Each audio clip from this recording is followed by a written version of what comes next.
നമസ്കാരം. മലയാളി വാർത്ത ഇൻസൈഡിലേക്ക് സ്വാഗതം. ട്രംപിനെ കൊലപ്പെടുത്താനെത്തിയ അക്രമി തിരിച്ചറിഞ്ഞു.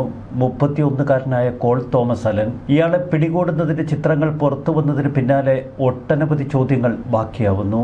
കാലിഫോർണിയ സ്വദേശിയായ കോൾ തോമസ് അലൻ ഒരു അധ്യാപകനാണ്. മാനസിക രോഗി എന്നാണ് ഇയാളെ ട്രംപ് വിളിച്ചത്. എന്നാൽ ഇയാൾ വെറും മാനസിക രോഗി മാത്രമാണോ? കൈനിറയെ ആയുധങ്ങളുമായി ട്രംപ് പങ്കെടുത്ത വിരുന്നിലേക്ക് ഇയാൾ ഓടിക്കയറുമ്പോൾ വ്യക്തമായ ലക്ഷ്യം അയാൾക്കുണ്ടായിരുന്നു.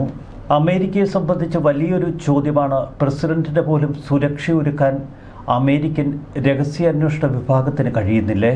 1981 മാർച്ച് 30 റൊണാൾഡ് റീഗന് നേർക്ക് വധശ്രമമുണ്ടായ അതേ ഹോട്ടൽ. ഇപ്പോഴിതാ 45 വർഷങ്ങൾക്ക് ശേഷം അതേ ഹോട്ടലിന് മുന്നിൽ പ്രസിഡന്റ് ട്രംപിന് നേരെ വീണ്ടും വെടിവെപ്പ്. കണക്റ്റിക്കട്ട് അവന്യൂവിലെ ഈ ഹോട്ടൽ ഇപ്പോൾ ലോകത്തിന്റെ ശ്രദ്ധാകേന്ദ്രം. കാൽടെക്കിൽ അധ്യാപകൻ, മറ്റൊരു സ്ഥാപനത്തിൽ മെക്കാനിക്കൽ എഞ്ചിനീയർ, നാസയുടെ ജെറ്റ് പ്രൊപ്പൽഷൻ ലബോറട്ടറിയിലെ അണ്ടർ ഗ്രാജുവേറ്റ് റിസർച്ച് ഫെലോഷിപ്പിലും പങ്കെടുത്തിട്ടുണ്ട്. അഭ്യസ്തവിദ്യനായ ഈ കൊലയാളി എങ്ങനെ ട്രംപിനെ തേടിയെത്തി? 2014 കമല ഹാരിസിന്റെ തെരഞ്ഞെടുപ്പ് പ്രചരണത്തിന് ഇയാൾ ഫണ്ടും നൽകി. വൈറ്റ് ഹൗസ് മാധ്യമപ്രവർത്തകരുടെ അത്താഴ വിരുന്നിനിടയിലാണ് ഈ വെടിവെപ്പ്. US പ്രസിഡന്റ് ഡൊണാൾഡ് ട്രംപും പ്രഥമ വനിത മെലാനിയയും മറ്റ് ഉന്നതരും വേദിയിലിരിക്കുന്നു. അത്താഴ വിരുന്നിന് പുറത്തുള്ള ലോബിയിലേക്ക് തോക്കുകളും കത്തികളുമായി ഈ അക്രമി പാഞ്ഞെടുക്കുന്നു. പിന്നീട് സീക്രട്ട് സർവീസ് ഏജന്റുമാർ ശ്രദ്ധിക്കുന്നത് വെടിയൊച്ചകൾ ഉയരുന്ന ശബ്ദം. വേദിയുടെ മുൻനിരയിലിരുന്ന ട്രംപും മെലാനിയയുമൊക്കെ നൊടിയിടയ്ക്കുള്ളിൽ മേശയ്ക്കടിയിലേക്ക്. അദ്ദേഹത്തെ വേദിയിൽ നിന്ന് പിന്നീട് സുരക്ഷിതമായി പുറത്തേക്കിറക്കി. നിങ്ങൾ സ്വാധീന ശക്തിയുള്ളവരാകുമ്പോൾ അവർ നിങ്ങളുടെ പിന്നാലെ വരും. നിങ്ങൾ സ്വാധീന ശക്തിയുള്ളവരല്ലെങ്കിൽ അവർ നിങ്ങളെ ഒറ്റയ്ക്ക് വിടും. ഈ വെടിവെപ്പ് ഇറാൻ യുദ്ധത്തിൽ നിന്ന് തന്നെ പിന്തിരിപ്പിക്കില്ല എന്ന് ട്രംപ് തീർത്തു പറഞ്ഞു.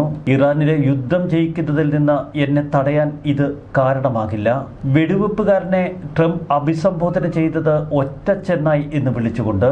ആയിരക്കണക്കിന് അതിഥികൾ അത്താഴം കഴിച്ചുകൊണ്ടിരിക്കുന്ന ബാൾറൂം, അതിന് പുറത്താണ് വെടിവെപ്പ് നടന്നത്. പത്രപ്രവർത്തനത്തെയും 1ാം ഭേദഗതിയെയും ആദരിക്കുന്നതിനായി സംഘടിപ്പിച്ച വാർഷിക പരിപാടി.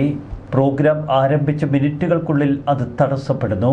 ട്രംപ് പ്രസിഡന്റായതിനു ശേഷം ഈ പരിപാടിയിൽ അദ്ദേഹം പങ്കെടുക്കുന്നത് ആദ്യമായി. എന്നാൽ ആയുധധാരിയായ ഒരാൾക്ക് ബാൾറൂം വരെ എങ്ങനെ ഓടിക്കയറാൻ കഴിഞ്ഞു? പ്രസിഡന്റിന് നൽകുന്ന സുരക്ഷയും ഇപ്പോൾ ചോദ്യം ചെയ്യപ്പെടുകയാണ്. വെടിയൊച്ച കേട്ടതിന് തൊട്ടു പിന്നാലെ രഹസ്യാന്വേഷണ വിഭാഗത്തിലെ ഉദ്യോഗസ്ഥർ അക്രമിയുടെ നേർക്ക് പാഞ്ഞു. പ്രതി സുരക്ഷാ ബാരിക്കേഡുകൾ മറികടന്ന് ഓടുന്നത് ദൃശ്യങ്ങളിൽ വ്യക്തമാണ്. വെടിയുണ്ടകളെ ചെറുക്കുന്ന വസ്ത്രം ധരിച്ച ഉദ്യോഗസ്ഥന് വെടിയേറ്റു. ബോൾട്ട് റൂമിനുള്ളിൽ വെടിയൊച്ച കേട്ടതോടെ അതിഥികളോട് ഒളിച്ചിരിക്കാനുള്ള നിർദ്ദേശം നൽകി. തുടർന്ന് പലരും മേശക്കടിയിലേക്ക് ഒളിച്ചു. വെടിയൊച്ച കേട്ടതിന് തൊട്ടു പിന്നാലെ കൗണ്ടർ അസോൾട്ട് ടീം വേദിയിലേക്ക് ഇരച്ചു കയറി. അവർ ട്രംപിനും മെലാനിയയ്ക്കും മറ്റു ഉന്നതർക്കുമൊക്കെ സുരക്ഷ നൽകി. മെലാനിയ പെട്ടെന്ന് തന്നെ മേശക്കടിയിലേക്ക് ഉൾവലിഞ്ഞിരുന്നു. ട്രംപിനെ സുരക്ഷയോടെ പിന്നീട് ആ ഹോളിന്റെ പിന്നാമ്പുറത്തേക്ക് കൊണ്ടുപോയി. വൈസ് പ്രസിഡന്റ് JD വാൻസിനെ ആദ്യം മുറിയിൽ നിന്ന് മാറ്റി. വേദിക്ക് പുറത്തേക്ക് നടന്നു പോകുമ്പോൾ ട്രംപ് ഇടറി വീണു.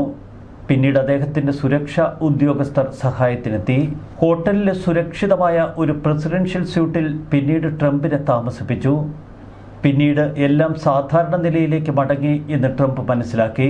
തുടർന്നാണ് അതേ ഹോട്ടലിൽ വെച്ച് വീണ്ടും മാധ്യമപ്രവർത്തകരെ കാണാൻ ട്രംപ് തീരുമാനമെടുക്കുന്നത്. എല്ലാം ഭദ്രമെന്ന് സുരക്ഷാ ഉദ്യോഗസ്ഥർ പറഞ്ഞതോടെ ചടങ്ങ് പുനരാരംഭിക്കാൻ ട്രംപ് നിർദ്ദേശം നൽകി. 2024 ശേഷം ഇത് 3ാം തവണയാണ് ട്രംപിന് നേർക്ക് വധഭീഷണി ഉയരുന്നത്. അക്രമകാരിയുടെ നേരിട്ടുള്ള ആക്രമണങ്ങളാണ് 3 വട്ടവും ട്രംപിന് നേരിടേണ്ടി വന്നത്. പെൻസിൽവാനിയയിലെ ബട്ട്ലറിൽ നടന്ന വധശ്രമം ഉൾപ്പെടെ 3 വധശ്രമങ്ങൾ. ഇനി നമുക്ക് വേണ്ടത് ഇതുവരെ ആരും കണ്ടിട്ടില്ലാത്ത തരത്തിലുള്ള സുരക്ഷയാണ് എന്ന് പ്രസിഡന്റ് ട്രംപ് പറയുന്നു. സംഭവ സ്ഥലത്ത് നിന്ന് കണ്ടെടുത്ത ഒരു നീണ്ട തോക്കും ഷെല്ലുകളുമൊക്കെ പരിശോധനയ്ക്ക് വിധേയമാക്കുമെന്ന് പോലീസ് പറഞ്ഞു. അത്താഴ വിരുന്നിൽ പങ്കെടുത്ത ചിലരെ ചോദ്യം ചെയ്യലിന് വിധേയമാക്കുമെന്ന് FBI പറയുന്നു. അതിഥികൾ സ്പ്രിംഗ് പീസും ബുറാറ്റിയും ചേർത്ത സാലഡ് കഴിച്ചുകൊണ്ടിരിക്കുമ്പോഴാണ് അപ്രതീക്ഷിതമായ ബഹളമുയരുന്നത്. മെലാനിയ പെട്ടെന്ന് ആ ബഹളം ശ്രദ്ധിച്ചു. ട്രംപ് പറഞ്ഞു ഏതോ ട്രേ താഴേക്ക് വീഴുന്ന സ്വരമാണെന്ന് താൻ ധരിച്ചുവെന്ന്. എന്നാൽ പിന്നീട് അതേ സ്വരം ആവർത്തിച്ചു. 5 മുതൽ 8 വരെ വെടിയൊച്ചകൾ കേട്ടുവെന്ന് മാധ്യമപ്രവർത്തകർ.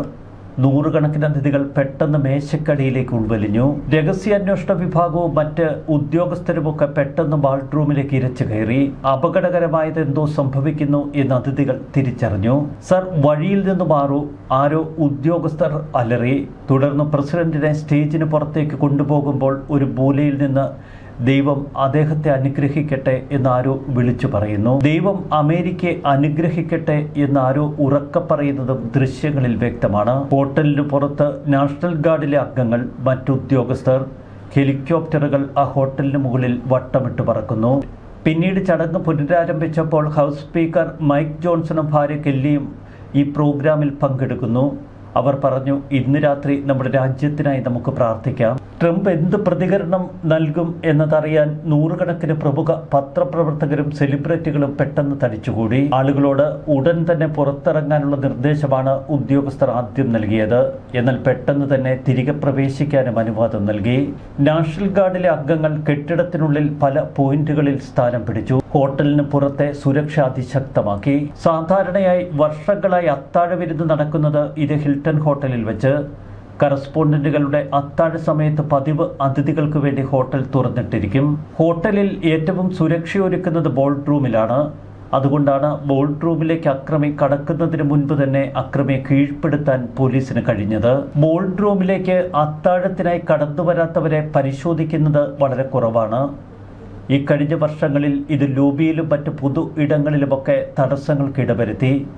ഹോട്ടൽ അധികൃതരെ ബുദ്ധിമുട്ടിക്കേണ്ട എന്ന് കരുതി ബാൾറൂമിലേക്ക് കടക്കുമ്പോൾ മാത്രമാണ് സുരക്ഷാ പരിശോധന നടത്തിയിരുന്നത്.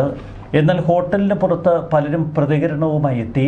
ബാനറുകൾ ഉയർത്തിയും പ്രകടനങ്ങൾ നടത്തിയുമൊക്കെ അവർ ട്രംപിനെ അധിക്ഷേപിച്ചു കൊണ്ടിരുന്നു. 1981 അന്നത്തെ പ്രസിഡന്റ് റൊണാൾഡ് റീഗനെ ഹിൽട്ടണിന് പുറത്ത് ജോൺ ഹാൻക്ലി ജൂനിയർ വെടിവെച്ചിരുന്നു. ഇതിനെ തുടർന്ന് കനത്ത സുരക്ഷയാണ് പിന്നീടുള്ള വർഷങ്ങളിൽ ഹോട്ടലിൽ ഒരുക്കിയിരുന്നത്. മാധ്യമങ്ങളുമായി ട്രംപ് പുലർത്തുന്നത് പലപ്പോഴും വിവാദങ്ങളിലൂന്നിയ ബന്ധം. യുദ്ധത്തിൽ ഏർപ്പെട്ടിരിക്കുന്ന ഒരു രാജ്യത്തിന്റെ തലവനാണ് ബാൾറൂമിൽ ഇരുന്നത്. അതുകൊണ്ട് തന്നെ അമേരിക്കൻ സുരക്ഷാ ഉദ്യോഗസ്ഥർ അദ്ദേഹത്തിന് കുറച്ചുകൂടി കനത്ത സുരക്ഷ നൽകേണ്ടിയിരുന്നില്ലേ എന്ന ചോദ്യം ലോകത്തിൽ ഉയരുന്നു. പത്രപ്രവർത്തകരും അവരുടെ ബന്ധുക്കളും സെലിബ്രിറ്റികളുമായി ഇടപഴകുമ്പോൾ വലിയ സുരക്ഷാ സംവിധാനം ഒരുക്കിയാൽ നേർത്ത അപശബ്ദമുയരും. അതുകൊണ്ട് തന്നെ സുരക്ഷാ ക്രമീകരണങ്ങൾ ലഘുവാക്കിയിരുന്നു. ട്രംപിനെയും അദ്ദേഹത്തിന്റെ ഭരണകൂടത്തെയും ഒക്കെ കുറിച്ച് റിപ്പോർട്ട് ചെയ്യുന്ന റിപ്പോർട്ടർമാരുടെ സംഘടന നടത്തിയ പരിപാടിയാണിത്. മുൻ പ്രസിഡന്റുമാർ പൊതുവെ അഭിപ്രായ സ്വാതന്ത്ര്യവും ഒന്നാം ഭേദഗതിയുടെ പ്രാധാന്യത്തെക്കുറിച്ചുമൊക്കെ സംസാരിക്കാറുണ്ട്.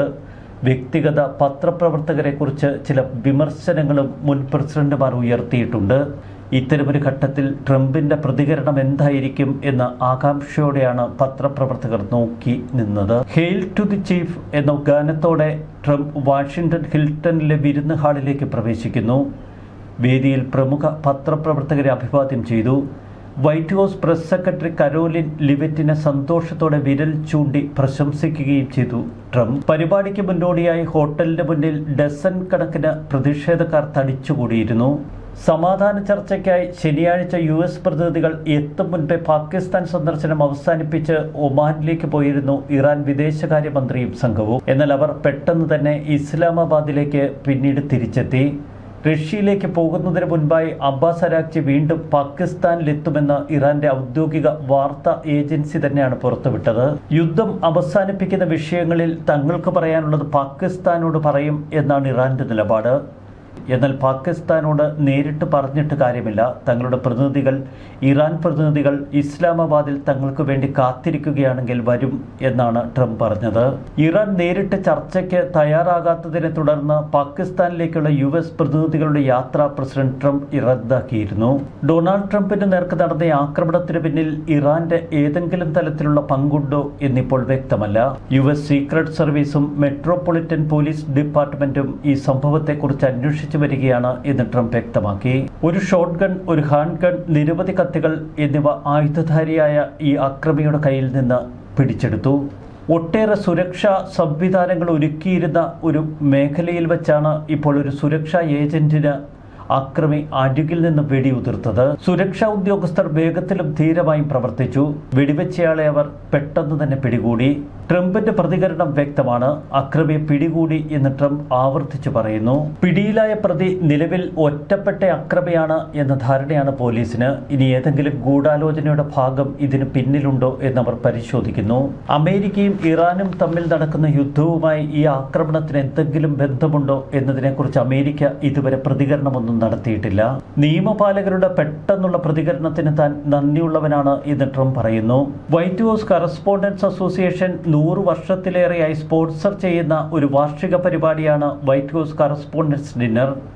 വൈറ്റ് ഹൗസിൽ നിന്ന് സ്വതന്ത്രമായി പ്രവർത്തിക്കുന്ന ഈ പരിപാടി സ്കോളർഷിപ്പുകൾക്കായി പണം സ്വരൂപിക്കുന്നു. ഒരു സീക്രട്ട് സർവീസ് ഏജന്റിന് വളരെ അടുത്ത് നിന്ന് അക്രമിയുടെ വെടിയേറ്റു. അദ്ദേഹത്തോട് ഞാൻ സംസാരിച്ചു. നില തൃപ്തികരം. വളരെ ധൈര്യശാലിയാണ് ഓഫീസർ. ഞങ്ങൾ അദ്ദേഹത്തെ സ്നേഹിക്കുകയും ബഹുമാനിക്കുകയും ചെയ്യുന്നുവെന്ന് ട്രംപ് പറഞ്ഞു. ആദ്യമായല്ല എനിക്ക് നേരെ ആക്രമണം ഉണ്ടാകുന്നത്. പെൻസിൽവാനിയയിലും പാം ബീച്ചിലും എനിക്ക് നേരെ മുൻപ് ആക്രമണങ്ങളുണ്ടായി. തികച്ചും ധൈര്യശാലിയായ അമേരിക്കയുടെ പ്രഥമ വനിതയാണ് ഇന്ന് ലോകം കാണുന്നത്. മെലാനിയ ട്രംപ് അതൊരു മോശം ശബ്ദമായിരുന്നു എന്ന് പെട്ടെന്ന് തിരിച്ചറിഞ്ഞുവെന്നാണ് ട്രംപ് പറഞ്ഞത്. മെലാനിയ തന്നോട് പലവട്ടം ഓർമ്മപ്പെടുത്താറുണ്ട്, നിങ്ങൾ ഏറ്റവും അപകടകരമായ ഒരു ജോലിയാണ് ചെയ്യുന്നത്. എന്താണ് സംഭവിക്കുന്നത് എന്ന് മെലാനിയയ്ക്കറിയാം. അവൾക്കറിയാമായിരുന്നുവെന്ന് ഞാൻ കരുതുന്നുവെന്ന് ട്രംപ് പറഞ്ഞു വയ്ക്കുന്നു. President Donald ട്രംപിനെതിരെയുള്ള 3ാമത് വധശ്രമം. അക്രമിയെ പിടികൂടി. എങ്കിലും അമേരിക്കൻ സുരക്ഷാ പ്രശ്നങ്ങൾ ചൂണ്ടിക്കാട്ടുകയാണ് ഇവിടെ വിദഗ്ധർ. മറുവശത്ത് ഇറാൻ അമേരിക്കൻ യുദ്ധത്തെ ഈ ആക്രമണം ഇനി ഏത് തലത്തിലായിരിക്കും ബാധിക്കുക? കാത്തിരുന്ന് കാണാം. ന്യൂസ് ഡെസ്ക് മലയാളി വാർത്ത.